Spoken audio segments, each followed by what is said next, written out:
Welcome back. California Governor Gavin Newsom joking about his presidential ambitions following his trip to Israel over the weekend. He said, quote, "I wish I was president of the United States," to reporters in Israel, and adding that he could help with a potential ceasefire.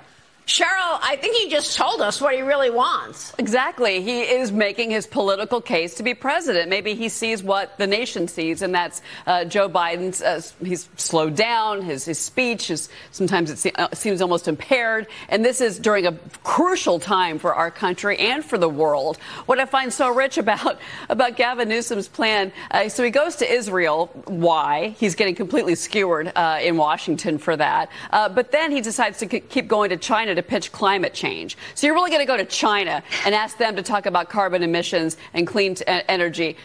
Give me a break, is what I would say to all of this. But at the same time, it really does show kind of his callousness. And I understood, I was willing to give Governor Kathy Hochul a break when she went to Israel, simply because is she going to do anything? No. But she does represent the city and the state of New York, where we have the largest Jewish population in the nation. So I understood her wanting to go, but she was useless when she went. But she got some lovely photo ops, let's be honest. Here, I don't understand it, Cheryl. That's exactly right. It was all about photo ops. What is Kathy Hochul and Gavin Newsom going to do in Israel? Give me a break, okay? This is a serious situation, and Jews across the country are scared. They are seeing what's happening and wondering what's next in America. Joe, we know that Hamas and Hezbollah may very well be coming to America through the southern border. This is the most dangerous time in decades, since 9/11.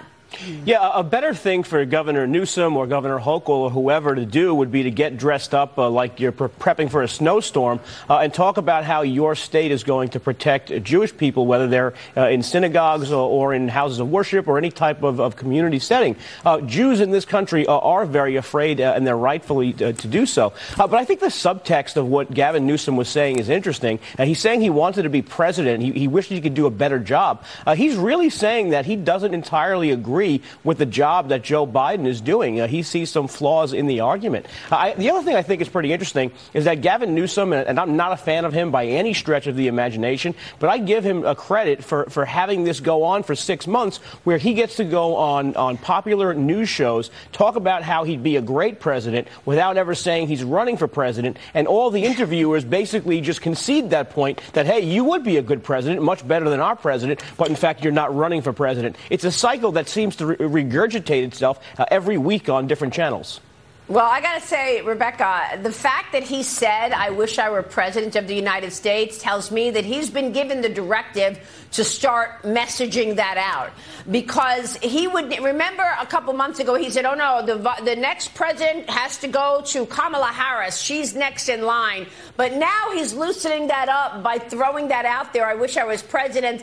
I think that it's probably the Democrat leadership who has figured out that the current team in place is not going to work in 2024. I'm talking about Kamala leading things. And where is she, by the way, in the face of all of this? We haven't seen her at all in the face of this war on Israel.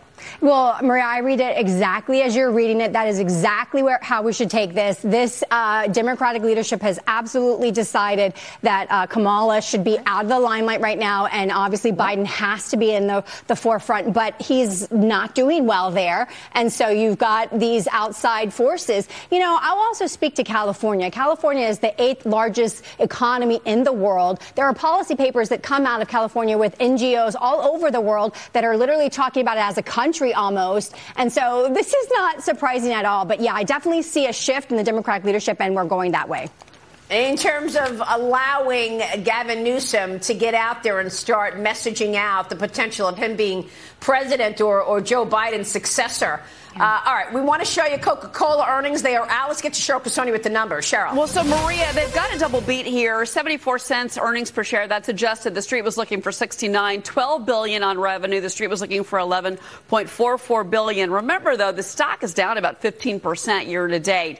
What they're talking about is obviously the currency headwinds. A strong dollar is bad for someone like Coca-Cola. They are already mentioning that as well. As far as worldwide case volumes, remember, this is a global company, so they're in the Middle East, they are in the Asia Pacific region, they are in Europe. They're talking about kind of basically single-digit gains. I will say what's going to be interesting on the call, Maria, is just like Walmart, the investors are worried about the the popularity of these GLP-1 drugs, like the Ozempics and the Wegovy's, Walmart said that they're seeing that pressure their grocery sales. There's concern that that's actually going to be hurting case volumes for Coca-Cola as well. Sugar, calories, and, that crowd is a kind of not consuming those things right now, Maria. Really interesting twist on the numbers. Back to you. All right, the stock up 1.33% right now. We got a market that is at the highs of the morning, up 132 on the Dow. Let's take a short break and come right back. Stay with us.